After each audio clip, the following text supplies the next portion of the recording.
Welcome, everybody, back to another episode of Anchors Away. I know we are releasing this episode on Wednesday, but of course, the Seahawks had to play Monday Night Football for week one. So it would have been tough to put out a show on Monday while the game is playing, and it's a whole mess of a thing, though. So that's why we are recording this on Tuesday and uploading on Wednesday. That way, we're actually able to talk about the game and kind of give some input on what our thoughts were. But a great weekend for Seattle sports. Let's just be honest there. The Mariners did their thing. They are having fun. There's now a 99.7% chance they will make the playoffs, according to Baseball Fangraphs, I believe. So we are sitting very nicely. But before we get into it, over the weekend, how was your weekend? How are things going?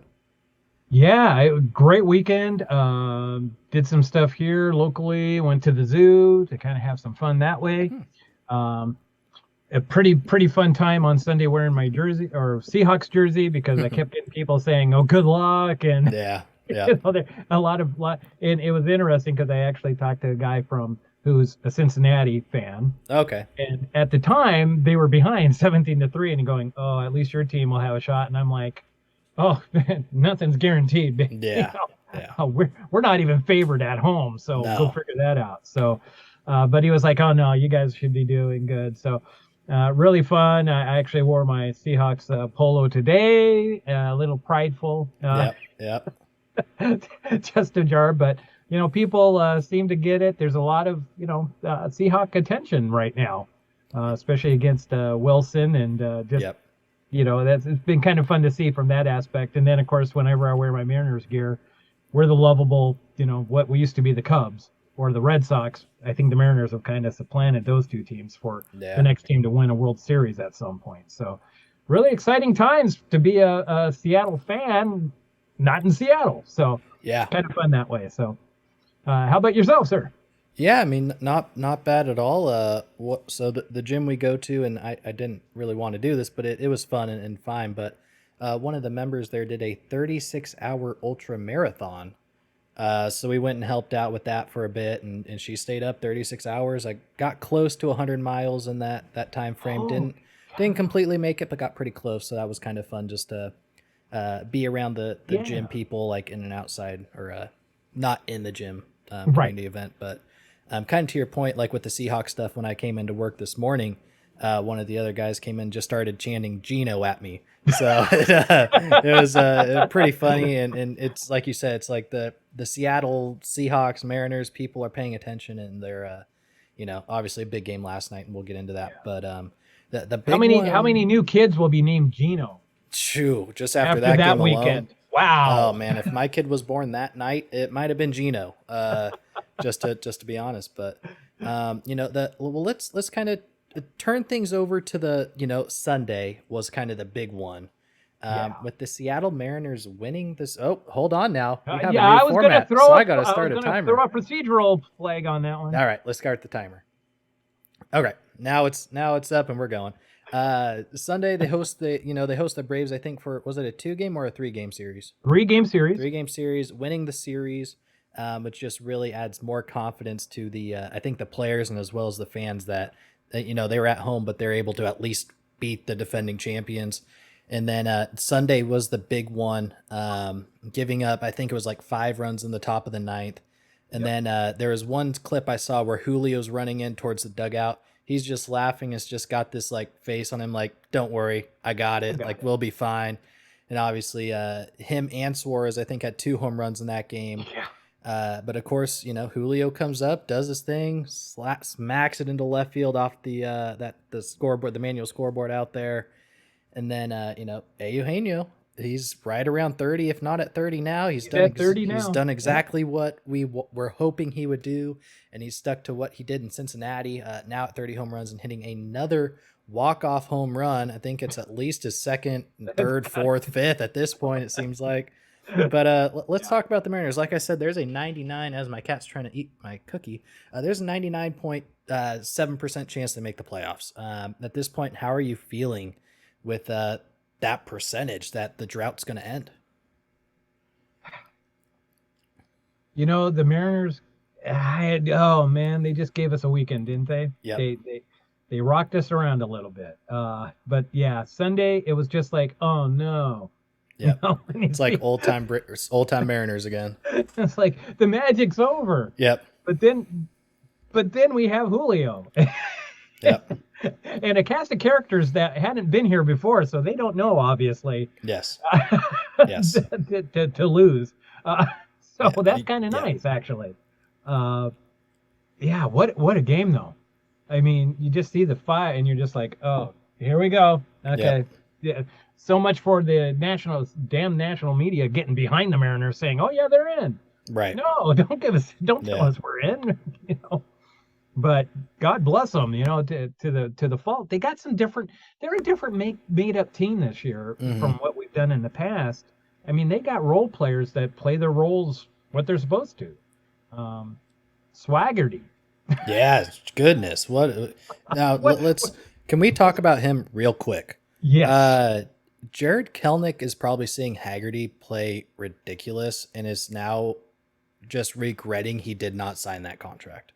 Yes. Because I think he has lost his job because of the way Haggerty's Oh, played this whole year. absolutely. You got to play Haggerty. Yeah.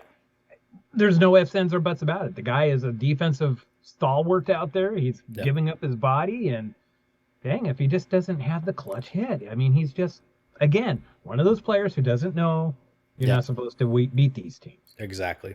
Yeah. Unbelievable, though. But his defense, I mean, thank God we have him, because unfortunately Haniger's out with a back injury tonight. And who do we go? Okay, well, we'll put Winker out and left. But guess what? We got Haggerty, and he'll Yep. play right. Very, know? very serviceable out there too. It's not like it's Absolute- oh great, Haggerty's out. Like, he can, yeah, like you said, great defensively. Almost made that Spider-Man catch in I think Chicago two weeks ago at this Unbelievable point. to see him But fly off that. yeah, net. Rink. I very grateful that he's here, and Yeah. his speed that is such a difference maker. Oh, I absolutely. don't know if it's Billy Hamilton's speed, like when he was with the Reds, but it Oh, feels right, yeah. very fast. And then just the pitching again, Yeah. this starting four. I'm going to exclude Marco because I don't want him in a rotation of Kirby, Gilbert, Robbie Ray, and Castillo. This is a legit playoff starting rotation. Yeah. And I was No, reading this one thing today, and real quick, since Yeah. Castillo's gotten here, the starting pitching have averaged 8.2 strikeouts per 9 innings, and that's about second in the league since Castillo's gotten here for strikeouts per 9 for a starting rotation. And on average, the team that strikes out more than the other team wins in the playoff series. So they were saying Seattle's in a great spot to potentially win the wild card, if not win the division and maybe make it to the ALCS. I mean, that's let's just make the Might as well wild dream. card, but Yeah. the stats are backing it up, and the team just doesn't know that they shouldn't lose at this point. At least it feels like it, in my opinion. Although as big as I've been on Marco all year, I will say he pitched a really good game this last one. So Fair. I'll leave it at that and make sure we get in before the 5 minutes. Yep, and we did. Perfect timing as we're now at 3, 2, and 1. So there's the end of the first quarter. Let's jump over to the second quarter, and let's restart this timer. And once we see it pop up on the stream, there it is. So the big news, obviously from Monday night, and is a little bit more happy to talk about than I thought we were going to. Yeah, no doubt. But the Seattle Seahawks spoil Russell Wilson's debut. Thank And God. 17-16. Obviously there were some penalties I didn't agree with. There were some plays that Denver should have made that they just didn't. Kind of sloppy from both sides, if we're being real honest, especially in that second half.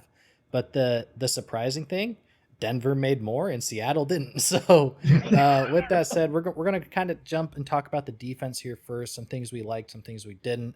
I got Tariq Woolen on screen here in the little picture box because I think as a rookie cornerback on Monday Night Football going against, a pretty good duo in Cortland Sutton and Jerry Jeudy, he played extremely well, looked extremely fast.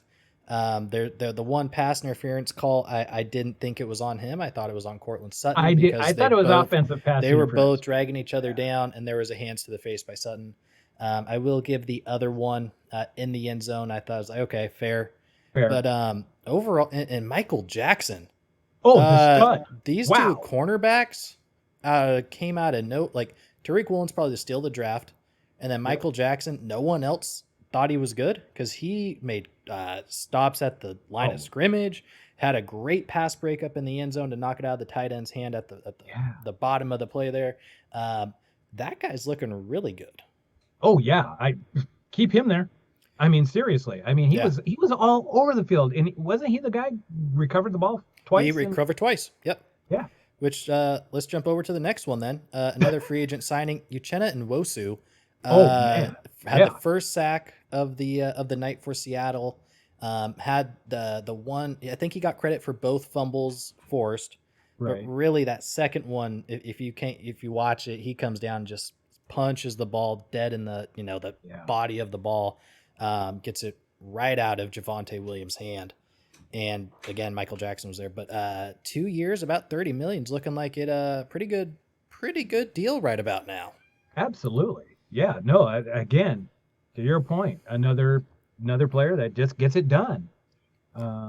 Unfortunate about Jamal. Yeah, yeah, that's yeah, He's snake bit, obviously, with the injury bug. yeah, Unfortunately, because he was actually starting. They started to use him differently than what they used him yep. last year. He was in the box. He was covering.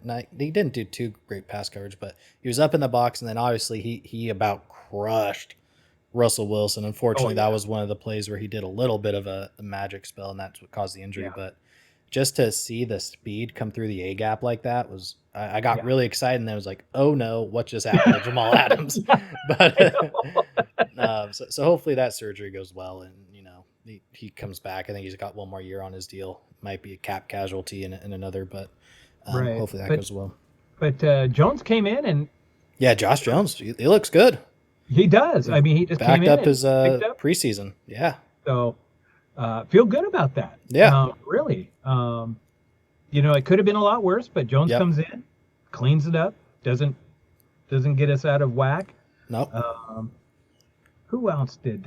Yeah. Oh, you know what? Al Woods Yeah, is a beast. he's I mean, he's the way pretty he good. plugged up on those goal Yep, line stands. Wow. yep, And then the fact that he was trying to chase down Wilson on one of those plays. yeah, and he almost got there. I'm like, dude. I'm sure Wilson's like going, dude, Yeah, you're huge. and then So I really thought that was great. yeah, and I will just I'll always be a Bobby Wagner fan. Oh yeah. But I didn't miss him. I thought Jordan Brooks and Cody Barton actually played really well. Yeah. Cody Barton looks fast, which did not expect at all.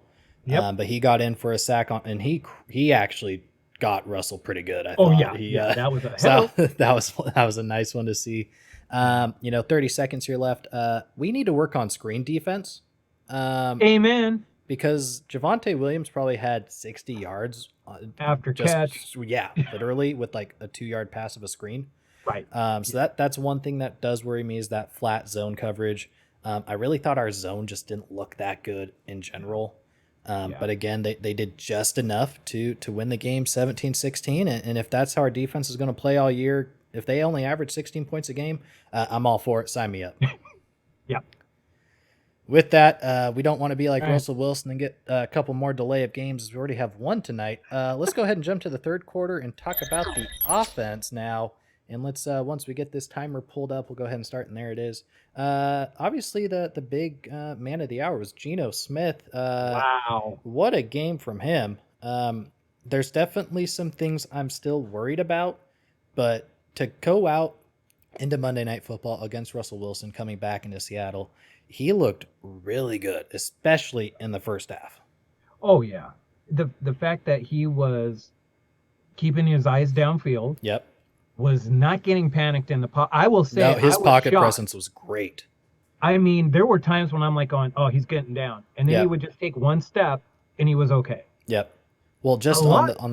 on the first touchdown, I mean to cut you off, but that was the Yeah. first time I've seen a quarterback step up in the pocket in a long time, and just a nice little lot. Like he wasn't rushed; it went right over Bradley Chubb's head.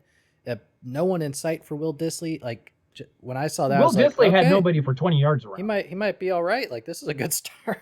Yeah. Well, in not only that, but the pass he threw to Colby Parkinson Oh, for that the was a touchdown. beautiful pass. Was that not a beautiful pass? I Oh, mean, it was gorgeous. Like, just gosh, a nice little strike, like seam on the seam route yep. right over the defender's head. That, And he called in, and I perfect. appreciate how Troy Aikman broke it down during the game afterwards, saying, "Do you see what he picked up? Yeah. You know, he saw what the defense was giving him, and Yep. as soon as he saw that one defensive player come down, he's like, oh, it's wide open, Yeah. 1-on-1. Oh, it was great. And then I really want to make sure we talk about this, but this was the first time 2 like rookie tackles have started since 2009. Amen. Thank you. Okay. Charles Cross, the fact that he only gave up 2 sacks on Bradley Chubb, that I'm happy with that. Not a problem. And Abe Lucas, he looked. Did you ever hear his name? Did you hear his name? No, at and all? that's a good thing. Exactly. That's what you wanted. Like, you don't want to hear these names. No Right. flags on him, I don't think. No sacks given up. This guy from Wazoo looks really good. He's legit. I really think. I was watching him. Yeah. And he is legit. I mean, I think people knew Charles Cross would be good. I Right. don't think people expected how good Abe Lucas would be. No. And I didn't either, you know, and it was kind of nice to have Curran still on the squad. Mm-hmm. Give credit to Phil Haynes. He's been just the prototypical backup, lineman. And with Damian Lewis out, you're kind of like going, oh boy, here we go. Mm-hmm. But because the reason why I said that is without Damian there, you had a rookie. Yep, exactly. And you have a backup on the left side, which is like, this could. And Denver didn't even take. No, they maybe didn't even Denver did try to take advantage of it, maybe. and we just outplayed them. It's possible. I'm just to follow that. I am very impressed with, like, you had DeMarcus Lawrence and Bradley Chubb, arguably probably one of the better duos. To only give up 2 sacks, so it makes you wonder, was our offensive line always that bad, or did Russell just not get rid of the ball and cause the sacks himself? Exactly. And how many sacks did Seattle have yesterday? 2, only 2. Yeah, but again, it was Russell trying to extend plays. I think during those times. On Nwosu's it was Cody Barton just flew through the A gap and blew him up. But just I know we're talking about the offense, but Russell looked slow. I don't know if you noticed that at all, but he just does not look like he has that extra step that he did a couple of years ago. Yeah. Which maybe he made sure he got that contract this year rather than wait a little bit longer. Yeah. But obviously the receiver group looks good. I'm not worried about that. I like the Marquise it's nice to see Goodwin getting get that 18-yarder too. It was just nice to hear his name. It's like okay, we got him involved. Yeah. I'm not a big fan of the wide receiver screens with DK. Of course, the one fumble and then the one where he ran back another 10 yards. Let's maybe not do that. But then get him out in space down the field. Yeah. Rashad Penny, he picked up right where he kind of left off. 12 rushes for 60 yards, I think. That's about a 5.3 average. I'll take that all day. All day. And then Travis Homer looked well, and then Ken Walker is going to debut against San Francisco this week. The way Geno, I'm not really worried about the offense like I thought I was going to be. No. Again, Geno, field manager. Mm-hmm. Don't turn the ball over. Keep the game moving. And that first possession, I'm like, whoa, Waldron, way to call some plays here. So speaking of that, I'd like to see Waldron play call like he did the first half in the second half. It felt like the play calling became a lot more conservative. It paid off this week. I don't think it'll pay off going forward. I'd like to see them continue to keep the gas pedal on and really try and put the pressure on teams, because I think, again, I will take the delay of game for this one. I think our offense is better than people expect, and I think Geno is good enough where they can start to take some risks and push the ball downfield. Yeah, at least we're not Dallas. Exactly. We still have no quarterback. Still have a starting quarterback, and not Cooper Rush. And if he does get hurt, let's go get C.J. Stroud or Bryce Young. Yeah. With that said, let's go to the fourth quarter. This is going to be kind of your topic here, because I'll be honest, I haven't followed the Sounders at all. But from what you told me, we had such a high winning the CONCACAF, and now they're not even going to make the playoffs. Is that what you're telling me? Well, yeah, right now they're 4 points out of the seventh and final spot. Um, and unfortunately, we only got 4 games left. Oh, And none of those matches are against a team in front of us. okay. Who we got coming up. Luckily, the matches, though, should be fairly competitive, and we should be able to win some of these. But we're playing Vancouver next week, the Okay. next game up. Then Cincinnati, which Cincinnati is well within playoffs. So Oh, okay. that may not be as easy of a match as I had thought originally, but they're in there. So, that's a possibility. But then we finish out the last 2 games with Sporting KC and San Jose. Hmm. Um, Against Austin, it was nice to see our youth movement in pick it up in the backside. But again, yeah, just a weird year for the Sounders getting in this spot. They only got, like I said, 4 matches left. Now, beating Austin FC like they did certainly helped. Okay. It kind of gave them a lift to say, okay, we got this one out of the way. We're not completely out of it. We got the 3. What do we need to do? So, out of the next 4 games, I would say they have to get at least 3 wins. They got to get 9 points out of these next 4 games. How many points are they out of a playoff spot? They're out 4 right now. Okay, so if they can win 3, that'd be 9. Okay. Yeah. So, but the teams ahead of them also have kind of a cushy schedule too. So, they're going to have to do it all. It's not a for sure thing. So it's kind of weird to say this could be the year the Sounders don't make the playoffs for the first time in their history. Which kudos to the Sounders. Yeah, I mean they've gone this many years in a row, so that's always a positive. But it's kind of hard to say, hey, you're not in, and then you get your new facilities and all that. It's kind of like, oh, did they get something they shouldn't have? But again, I think they can do it. They're held, as much as they can. They're pretty good. Raul's out there doing his thing. So it's tough to be in that spot and say, yeah, they're for sure going to be in the playoffs. Like I said, if they win at least 3 out of the 4, they have a fairly good shot. They could sneak in. Yeah. But boy, it's going to be tough. It really is. So what do you think happened? Obviously, they won the championship there with the CONCACAF being the first MLS team to do that, and they had a little bit of a lull, which was expected. And I think most people just thought they would pick it up, and apparently they really haven't.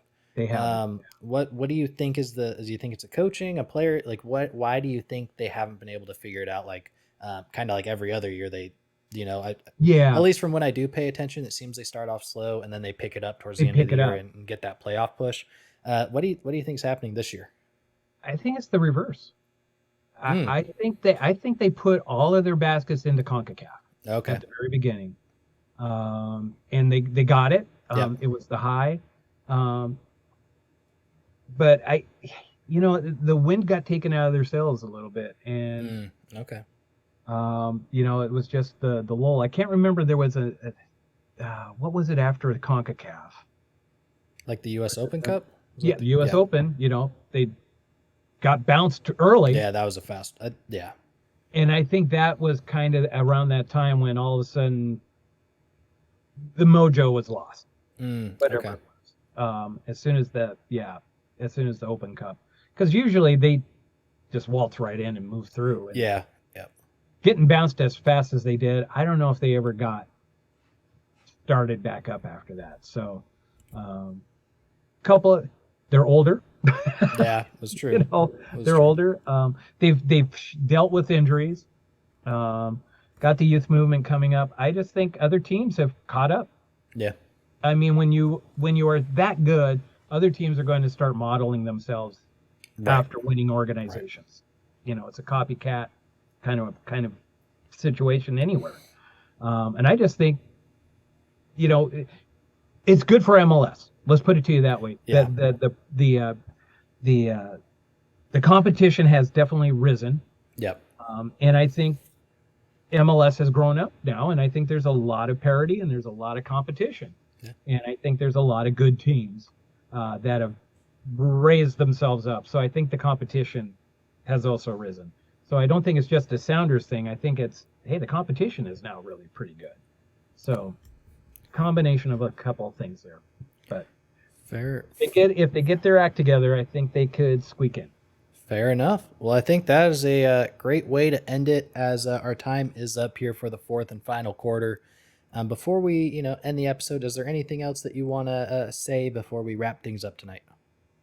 Yeah, I think right around the corner, I think we got the Kraken and hockey coming right up. 30 Which days. is going to be exciting. So a lot of things to look forward to for the Kraken in this upcoming season. They did some stuff with the draft and free agency.